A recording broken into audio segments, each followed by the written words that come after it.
I would also add that because I told him a lot of people are crying. Yes. They are depressed, hurt, stressed about what happened and what is happening right now and what is happening in the country. And then he said, sabihin mo sa kanila, relax lang, may hangganan ang lahat. Yes.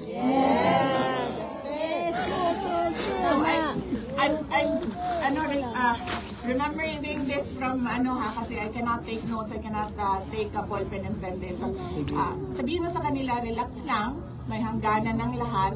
There will be a day of reckoning for all. BP, mahal na mahal po ang Duterte family ng mga OFW at mga Pilipino po sa bansang Pilipinas. Ngayon, grabe po yung emosyon ng mga Pilipino dahil mahal po nila si PRRD at kayo po. So may mensahe po ba kayo para sa lahat ng mga Pilipino? Yes. Unang-una, nagpapasalamat ako sa lahat ng ating mga kababayan.